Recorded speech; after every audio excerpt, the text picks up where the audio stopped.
And so this brings us to our third point, which is listen to your customers. So we've talked about, we've brought them on, they've adopted the product, they've seen first time to value. We've identified what healthy looks like from the data. And so now let's talk about what it means to really listen and hear, from the customer as well. Right. So tying this to the previous point you just had on the slide, which is the adoption and usage, figuring out utilization, because as you reached the key point, which is if you see an opportunity to interject and talk to the customer trending downwards, you're not using the product as we thought you would, as you're not using all the feature, you're not getting the most. So those and a point where we can talk to the customer proactively, because that's obviously customer success is proactive versus support is reactive, right? So that's opportunities to talk to the customer as they are using the product. So you can call it more of leading indicators. In that same umbrella of leading indicators, because lagging is after we lose them or they're buying more. Those are lagging indicators. We see, they're buying more or they're buying less. So an important tool that's available to us and everybody knows about it is customer surveys. Customer surveys allows your customer to engage in a different perspective. I'm going to give you feedback about your product. I'm going to give you feedback about your service. I'm not happy about this. I'm happy about this. And that is where the power of listening to your customers due to customer lifetime value, because an engaged customer is more likely to raise that CLV, that customer lifetime value. You want them to get engaged. So listening to them via surveys is one of the easiest method. It's a tech touch, so you don't have a lot of involvement. However, the important thing I would say about surveys, you need a closed loop system on it, meaning you don't just send it and let it sit. You want to take action on it. If it's a bad survey, that's a very good point to touch with the customer. Says, how else can we improve to meet your expectation, to give you value? If it's a good survey, it's time for advocacy. Hey, Chandler, well, I see you submitted a great survey. Can we use you as a reference for another customer? So there's always value of listening to the customer through that survey channel. Again, listen to the customers is give them the opportunity, whether it's a QBR, quarterly business review, or an executive business review, whichever makes sense to your business. You don't need to do what everyone else is doing in the industry. You got to make sure that you understand your customer culture and what makes most sense to listen to them in the way they want to be communicated with you, whether it is a survey, whether it's a phone check every quarter or every month, whichever channel they prefer, you are basically doing it the way they like to, not the way you prefer. You are basically putting the customer first, following the customer advocacy to contribute to your customer lifetime value. So that's how I would listen to your customers.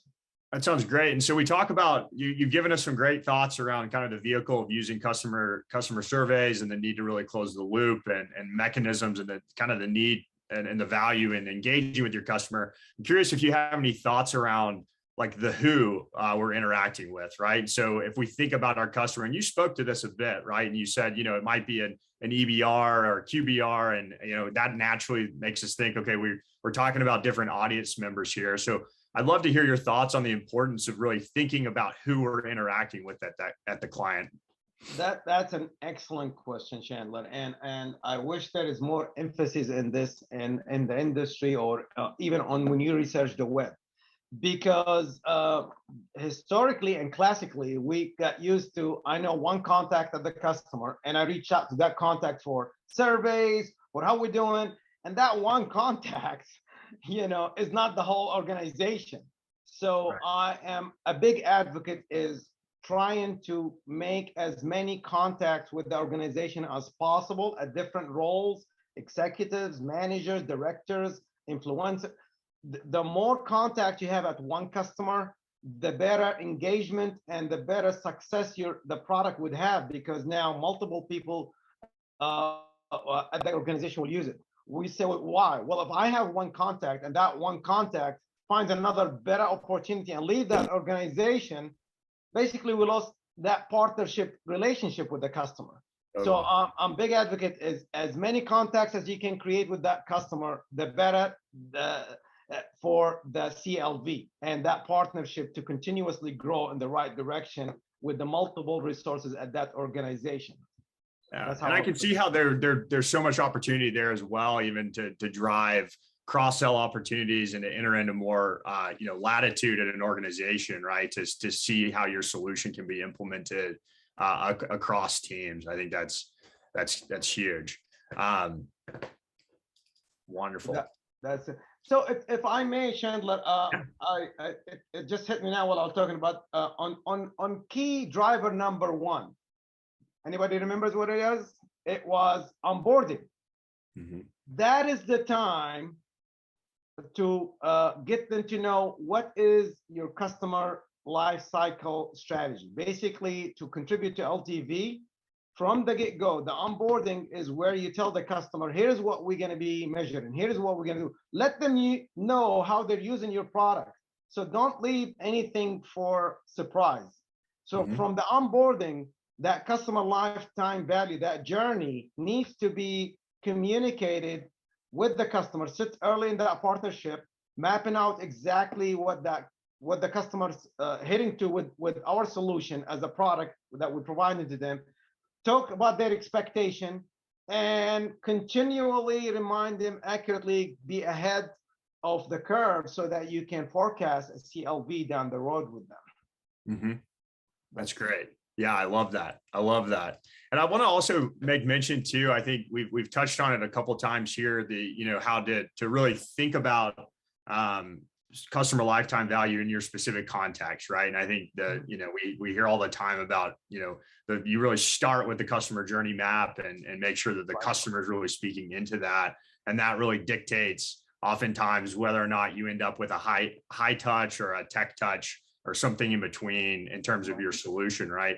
And I think from my experience too, I know there's a lot of buzz and has been for some time around the customer community and how that can be another vehicle for listening to your customers, right? And especially in that tech touch context, right? Where you may not necessarily have that one-on-one, but you enable those customers to interact with one another and other resources.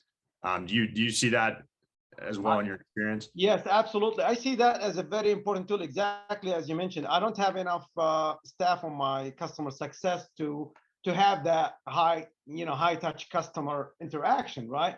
So creating a community and allowing the customers to kind of see value of the product is an excellent way of allowing them to be sticky, because you want it to be sticky to get that customer lifetime value to grow and increase.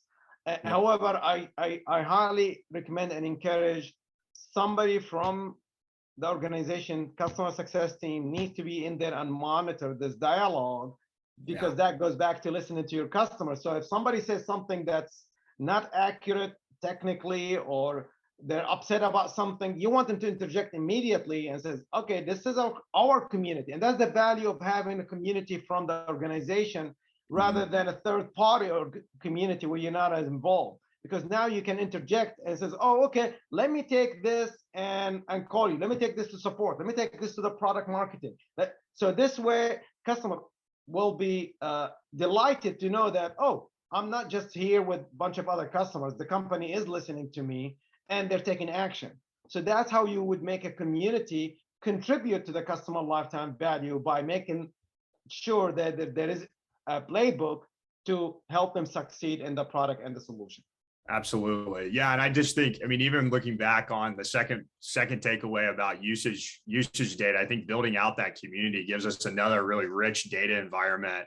And I know there's a lot of tools out there now, and I think we'll continue to see technology increase in terms of the sentiment analysis and the ability to really analyze that feedback in a way that we could consume and take action on that. So I can only imagine that's going to continue to be, a mainstay solution in this conversation.